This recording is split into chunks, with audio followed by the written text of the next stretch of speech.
How to replace ink cartridges on the HP DeskJet 2800, 2800E, 4200, 4200E, Ultra 4900, and Ultra 4900E printer series. Reminder: you should always replace ink cartridges that are low or out of ink with new, genuine HP ink cartridges. First, turn on the printer. Then, open the ink cartridge access door. The ink carriage automatically moves to the center of the printer. Wait until the printer is idle and silent before continuing. Lightly press down on the black ink cartridge on the right side slot to release it. Then, pull the black ink cartridge out.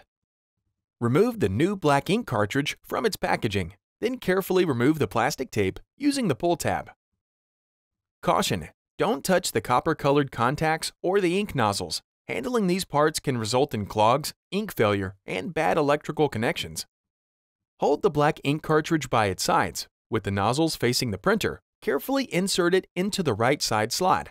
The cartridge needs to be inserted at a slightly upward angle. Press in, and then push up on the cartridge until it snaps into place. Repeat the same process for the tricolored ink cartridge in the left carriage slot. When finished, close the ink cartridge access door. Printing the alignment page is always useful, as it allows the printer to align the ink cartridges and provide the best print quality. First, load new letter or A4 size genuine HP paper into the input tray.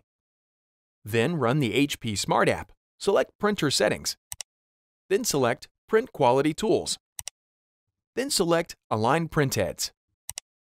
In the dialog box, select Print Alignment Page.